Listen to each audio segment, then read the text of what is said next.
With the concept of the percussion ensemble being indelibly linked to Cage, we are honored to have the leading group of that medium over the last decade with us here at Northwestern this week, So Percussion.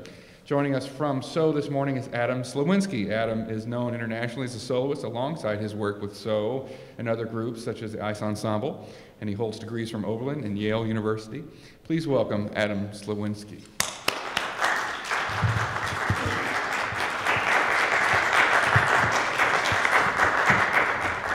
Thank you. It's really a pleasure to be here with you guys. We're having a fun time this week, and we're going to have a lot of fun tonight and tomorrow night. What I really wanted to talk about here, as I was thinking about this over the last couple months when this came up, actually the previous speakers, I really enjoyed listening to them because, of course, a lot of the things that they said sort of fit perfectly into some of the things that I wanted to talk about. And actually, one of them is what Professor Nichols was talking about when the discussion was happening about, well, how much time do performers have to devote to this repertoire, really? Because he rightly made the point that and Stephen Drury did as well, that the investment required in understanding the music on a deep level and being committed to it is really quite rigorous and quite taxing and also very rewarding. And I realized as I was thinking about what to talk today that I'm in the strange and wonderful position of being somebody who has devoted a fairly large portion of my life's work to this music and to this person's repertoire. And one of the reasons for that is not only a sense of devotion, which we and I do also have, but actually he founded our repertoire. So I think it's interesting. Yesterday I reread Richard Taruskin's article that he wrote right after Cage died, where he talked about the scary purity of John Cage. And I love reading Taruskin because he's really gets you going, either sometimes, mostly for me positive, but sometimes you're like, what's he saying, But in this case, it was a fascinating, wonderful article, and he made 2 points that I thought were interesting in retrospect because I actually felt like, I'm not sure that I feel like that's being borne out. One of the points he made is that the second half of Cage's career after 433 is vastly inferior to the first half of his career. And the other point was that really the only music that was going to make it into the long-term repertoire that people play would be the sonatas and interludes, piano pieces. And I heartily agree that those sonatas and interludes will be in a long-term repertoire, but at least from my perspective, I thought, wow, he's not even really mentioning the percussion music. But it turns out that for somebody like me or for somebody like us, everything we do is based on that percussion music, on Cage's percussion music. And so what ends up happening is that when percussionists get together and talk about Cage, recently at the Big Percussion Convention, which is really fun. Everybody gets together. There was a big 100th, everybody's doing 100th birthday stuff this year for Cage. And at the percussion convention, there was a big celebration of it. And it's just amazing the way that his work has affected the lives of people who play percussion instruments in a permanent and indelible way. So for us, we tend to look at him less as a sort of radical, marginal figure who is this incredibly challenging presence, although he is that. We look at him as just like the guy who started what we do. And he didn't write the very first percussion ensemble music, but he really did write the first significant body of percussion music. And I feel comfortable saying that we as a percussion quartet we are based on what he did, and we would not exist but for what he did. So I wanted to talk a little bit about actually how some of the things that he did in his contribution to music and percussion music, they actually provided tools. They provided tools that we're using every day, both as performers and ourselves as composers. And it actually is a living body of influence and work that we play around with and we create stuff with every single day. And so the title of my talk, John Cage as Great Composer, it's a little tongue-in-cheek, but actually we talk all the time about how we say John Cage is the Haydn of our medium. He is the transformative figure who set what we do as a percussion quartet into a whole nother kind of realm of possibility. So it's a little tongue-in-cheek, but it's actually somewhat of a genuine homage as well.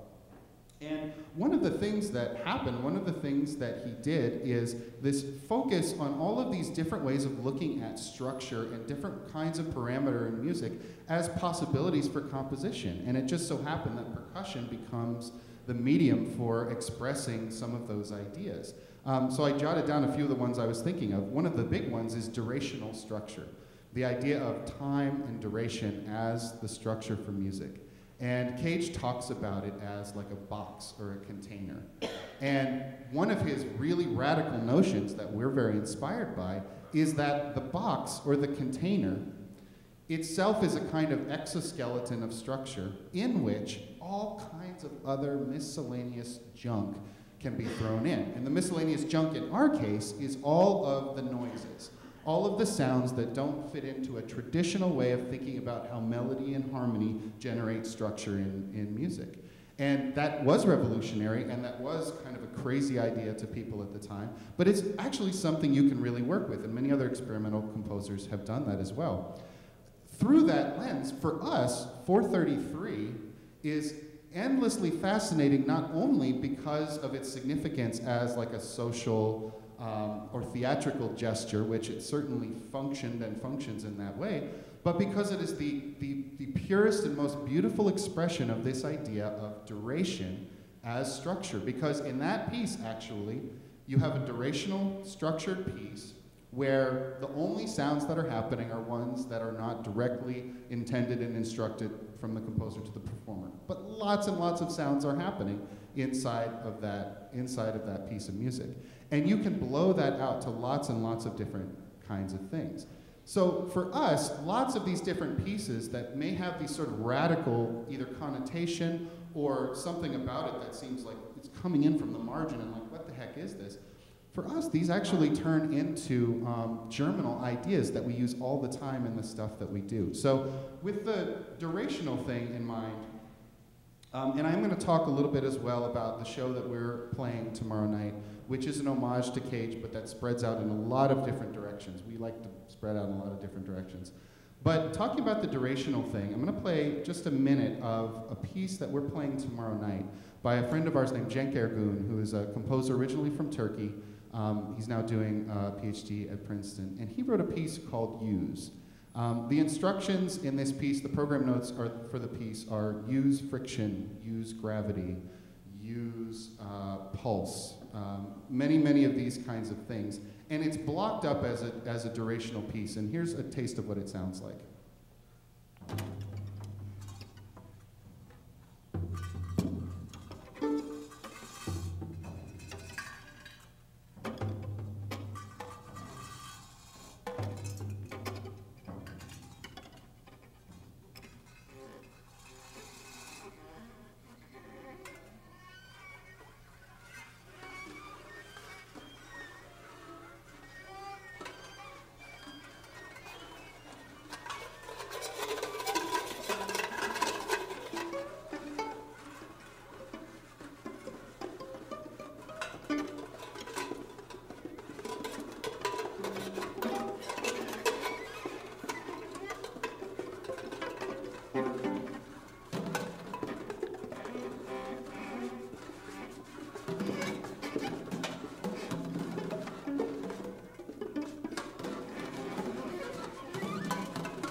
So that's just a little section of that piece. And actually it ranges over quite a number of different kind of expressive ideas, because actually there's a lot of flexibility built into the piece, because use gravity, that's the instruction. And it's built in these 15-second chunks for 13 minutes. So in this case, the structure of the piece is not built upon a certain kind of traditional sense of arrival, peaks and valleys, things like that. To some extent, the way he arranges the blocks, that's true, but within your 15 seconds, your score says use gravity for 15 seconds right here. And you have a lot of flexibility within that in terms of what to do. So for us, durational structure, that's one of the things that for us is really inspiring, because it means that this whole menagerie of instruments that we have stacked floor to ceiling in our studio, all of a sudden those sounds don't need to justify themselves in terms of, what does this sound like mean? You know, it doesn't necessarily have to mean something of like, now this sound equals the thing that comes. you've got 15 seconds, and this sound may or may not fit into what's happening in that 15 seconds. It's hugely liberating for folks who use lots of instruments that don't fit into the traditional melodic and harmonic context. Of course, one of the other things that he did that was really great is the idea of rhythmic patterns and numerical patterns to generate structure. And so in the piece Third Construction, which we are performing tomorrow night and which we played maybe 150 or 200 times or something like that, and we play it from memory. It's the fascinating piece, which is built in 24 sections of 24 measures each. So there's a macro-microscopic structure that shows many levels of symmetry in order to generate structure. In this case as well, he's finding an external or an exoskeleton kind of way of generating structure so that the sounds that he's incorporating, none of which function on like a well-tempered, 12-tone or harmonic medium, have sort of space to breathe within a container or within a box or structure. So this piece, Third Construction, is also super inspiring to us because we love to play it. And here's a little bit of the rock and roll jammy part of Third Construction because it's fun to listen to. Doesn't come up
speaking a portion of 45 minutes for a speaker. I'm going to talk in a second about why that's happening. That's a really, really fun and exciting and cool piece. It's built on these really interesting symmetrical structures. So we built a piece that we call 24 by 24 in honor of Cage. And one of the things that we've been doing with this we've had a whole Cage project this whole year, is to get into a lot of Cage's repertoire. So the constructions, we'll be playing First Construction in metal tomorrow night, Credo and Us, we've been doing Imaginary Landscape #1, lots of that stuff. We've been pairing it with some music that we've either had written by friends or we have written ourselves in response to Cage that we fit together with it. And one of our criteria for this is that the music doesn't necessarily have to respond to Cage aesthetically and fit into a world that we think might be consistent with Cage's world. It just has to take Cage's ideas as a jumping off point and as an inspiration. So in this piece 24 by 24, the first very noticeable thing that you'll hear are drones.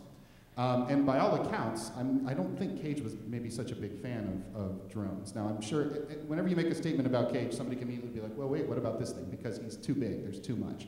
But in general, us using drones in a piece inspired by Cage comes much more from the influence of the Lamont Young and Terry Riley kind of world, but we think it's cool. But it's a piece that uses the kind of durational structures that I talked about 433 being so instrumental in inspiring, but it also has some, many different Cagean rhythm elements in the middle of it. But it's organized durationally, and that's kind of one of the biggest Cagean aspects of it. To say it would have been different. All is now what it is, faster and slower. It is the space between the loudspeakers that is to be considered from desire of great clarity. We carry our homes within us, which enables us to fly.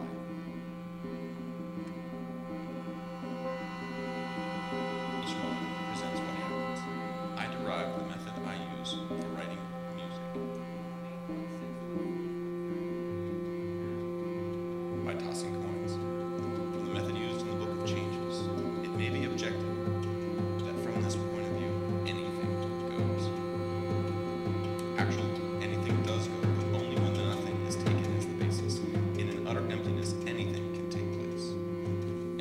say each sound is unique, had accidentally occurred while it was being played, and is not informed about European history and theory, keeping one's mind on the emptiness, on the space one can see anything can be in it, is, as a matter of fact, in it. We are in no sense an interruption.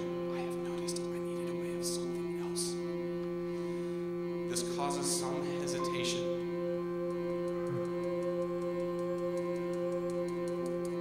Hero would have had to remain. Now knows he has most asked the hero to kill him. 3 kinds of them. It was by no means the words which we have become subservient. The central point is everywhere receiving and transmitting. What is passivity? Only one monk in the monastery, the oldest one, wrote a poem when he stayed up all night deliberate. Sorry to stop it so abruptly. So the moment that you just heard with the drums coming in big, of course I'm starting in the middle of an excerpt, that is actually the exact halfway point of the piece. It's a 12-minute structure. That thing happens right at 6 minutes. And of course, in this case, the text you were hearing over it was also Cage's 45 minutes for a speaker. So I didn't mean to imply that the text was also our composition. This is part of the show that we're playing tomorrow night, which I'm actually going to talk to you about right now. So for this year, for the 100th anniversary, for the centenary of Cage, we thought really hard about how we wanted to celebrate it. And a couple things came up.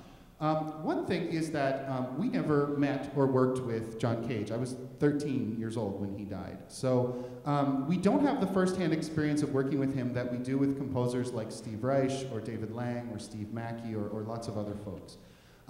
He is a sort of influence from the past. He's one of our he's one of our very few sort of dead composers that we deal with in our medium. Almost everybody else is somebody we actually talk to and work with. And there are many, many groups who worked with Cage, who have done kind of complete, definitive surveys of his percussion music. There's Percussion Group Cincinnati, there's the Amadinda Percussion Group.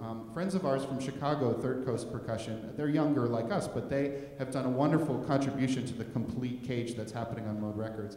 And we just thought, well, let's open it up and sort of look at it in a different way and take it in a different direction. So we did 2 things this year. We put together a live show, which is the show we're playing tomorrow night, and we also came up with a recording project. And I want to talk about the live show first.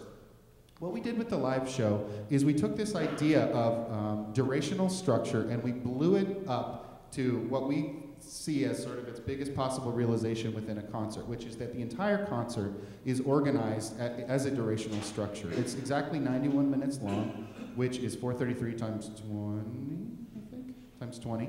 And everything that happens inside of the concert is organized within that 91 minutes. And there's actually a clock against the back wall that counts down from 91 minutes to 0. So everything that we're experiencing in the structure of the concert, you'll experience as a part of the proportion of the structure of the concert. Many of the pieces that we play in the concert are sequential. We just play them, you know, like normal pieces. Here's this one, here's that one. But the second half of the concert kind of all hell breaks loose in what we think of as, to us, seems like a cool Cagean way. At exactly 46 minutes, Josh starts reading 45 minutes for a speaker.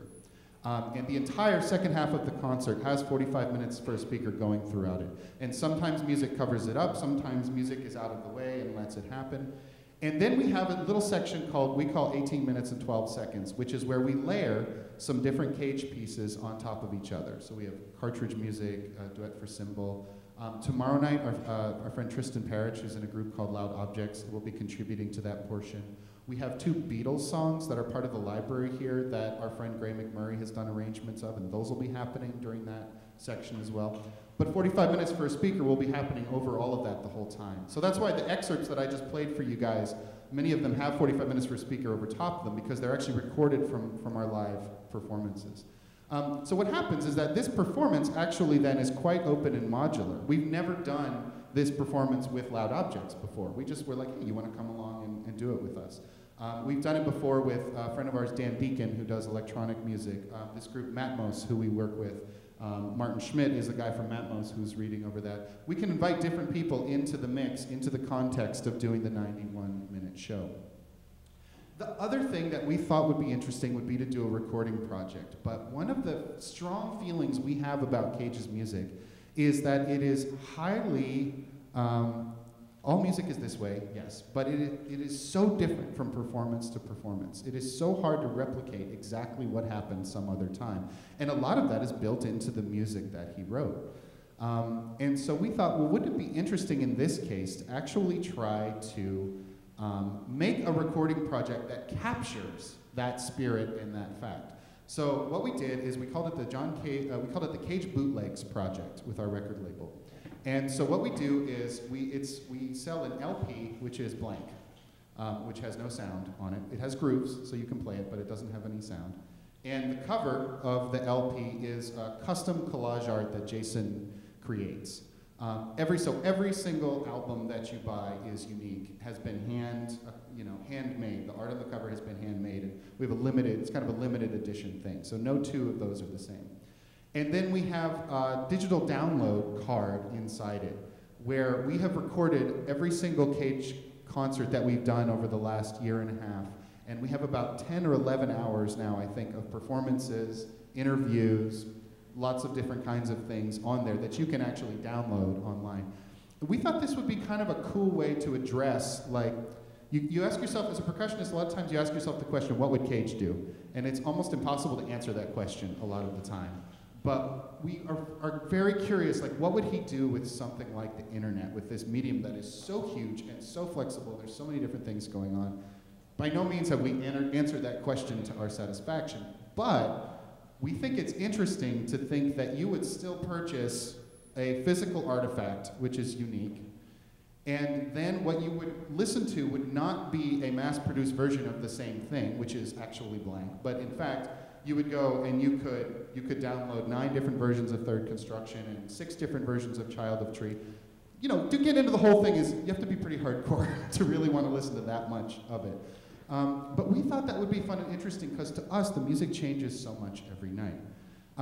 So this kind of brings me into the last thing I wanted to talk about a little bit, which is that second half of Cage's career after 433. We absolutely love that music, and we champion it, and we play it as much as we play the earlier music, which by now, the earlier music, that percussion ensemble music from the 30s and 40s, totally uncontroversial. In fact, like blatantly entertaining. People just, when we play Third Construction, you know, people are just like, woo, they love it, you know? So I think in its context in 1941, it was still like, how is this music? You know, this is not music. I don't even think that's on the table right now. We play that piece all the time for people, and they absolutely love it. The later music, a piece like Child of Tree or Branches, it's really a different story. And what we actually do, and what we'll do tomorrow night, is we actually do Child of Tree and Third Construction next to each other. And we love having the conversation with people about the same guy wrote both of these pieces, so deal with that first. And this one is actually the later one, the one where, you know, for people who don't have any exposure to Cage, it's like this one where like seemingly nothing is going on except for noodling around is actually the later one, and the one that has the more obvious sort of trappings of craft and structure and things like that, that's the much earlier one. We love putting them together, but we love championing that later music. So Child of Tree, Branches, there's a piece called Inlets, where we actually borrow the conch shells from the Cunningham Cage Trust. We borrow their conch shells. Cage had these giant conch shells, and you swirl water around in them for like 12 minutes, and it's absolutely beautiful. But it's a very, very different kind of music than that earlier music. And so I was thinking as I was reading the Taruskin's article, you know, I was having fun taking issue with him a little bit. First of all, on the idea that like only a piano music could actually become a kind of permanent repertoire, because there's still a way of thinking there of like the percussion is this like strange, marginal, crazy thing over here. And also the idea that somehow his music was really degenerate or inferior in the second half of his career just because he kind of let go of some of those trappings of crafting and molding music in a certain way. And playing Child of Tree is absolutely one of the most beautiful experiences in the world. The dialogue that you have with the composer, and also the rigor of preparing yourself for a performance of Child of Tree. And if you actually do it with the flipping of coins, it is hours of work to decide and understand all the parameters of the music.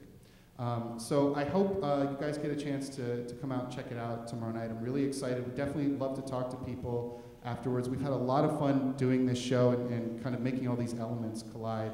And I really enjoyed talking to you about it. Thank you.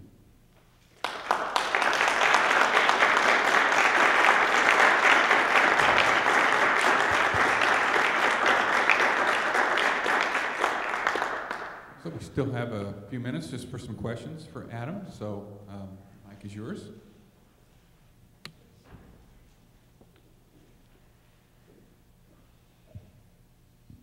Hello. I just have a question. In the beginning of your lecture, you mentioned that John Cage has molded and kind of paved the way for percussionists, which is awesome. But I wanted to know, do you think that the way that now percussionists can approach music because of his style and his compositions, can that be applied to previous compositions before, spanning even past into Romantic period? Is that something that would be important to think about? You mean still in the sense of percussion music, or? Yeah, in the sense of percussion music, maybe like the styles, the approach that percussionists are taking, the new ways of thinking about how you're playing your instrument. Yeah, I mean, and you know, to be clear, like the limits of my discussion are really around like percussion-only music, right? Because of course, percussion in Western culture, and definitely in a lot of other cultures, has a very rich tradition that goes way back before that. So by no means am I saying Cage created percussion, but within the confines and the limits of you know, classical music at the time, the idea of structuring percussion without melody and harmony was something that he pioneered in such a cool way. So does that address what you're talking about? Yeah. Okay, cool. Yeah, and actually we as percussionists who went to like conservatories, we spend a lot of our time learning about playing in orchestra, which of course deals with lots of different ways of thinking about percussion within the orchestra. Yeah.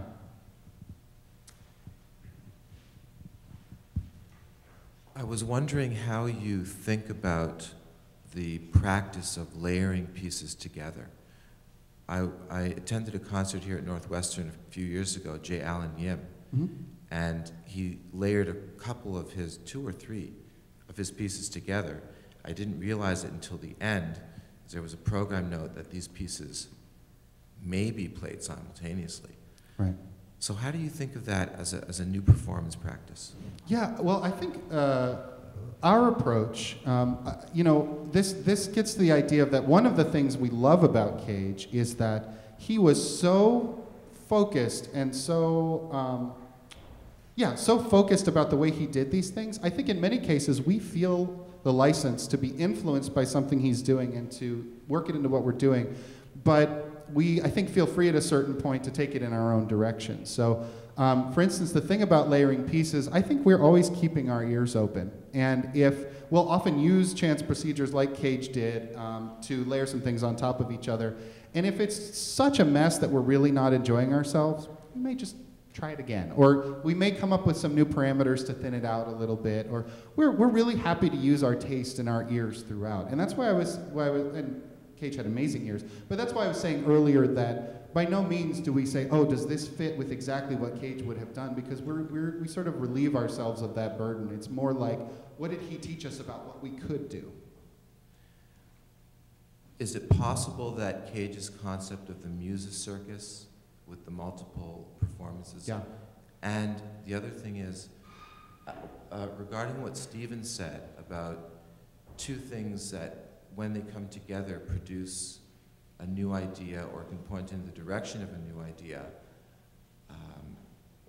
is that also work here? Absolutely. So to the first point, the section of our show tomorrow that we call 18 minutes, 12 seconds, originally we were thinking about calling it a music circus because we love those. And in a sense, that is what's happening. There's different people playing pieces simultaneously on stage, and the order in which they start playing their pieces is determined by chance. We all teach up at Bard College, a new percussion program at the conservatory there, and actually the John Cage Trust is in residence there as well. And we talked a little bit with Laura Kuhn, who runs the Cage Trust, and she said, you know, actually in Cage's mind, a music circus was a pretty specific thing that had kind of a social element to it. He actually thought of it like a circus, like there could be somebody juggling, and there you'd walk around and there'd be all these different things happening. So we are taking the spirit of a music circus in the way that we layer pieces, but because it's still you're sitting down and watching a concert that we're curating, we just decided to call it something else. We're going to call it 1812. The idea of sounds combining in a way that you didn't foresee at first, but then that creates something new. I mean, to us that is huge. It's a whole other world, because what it allows folks who are listening to do is to start to create stories and narratives, not necessarily literal stories, but musical stories that you hadn't necessarily thought of yourself. And it is so fun to think that you might be presenting something that isn't just something you already thought of. Because if you're like me, I don't think all my ideas are really that great. So if I find a way or a technique of combining things and something surprising comes out of it, I'm so delighted by that, you know? And we as a group, we do like to, absolutely, we like to think of that. Any others? Okay. Well, thank you so much, Adam, for being with us this morning.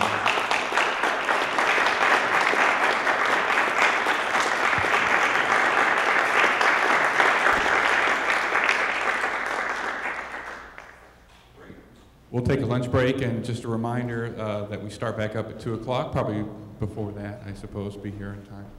One little announcement I was asked to say. Tonight is a concert, as you have seen, at 5:15 in the Deering entrance of the library.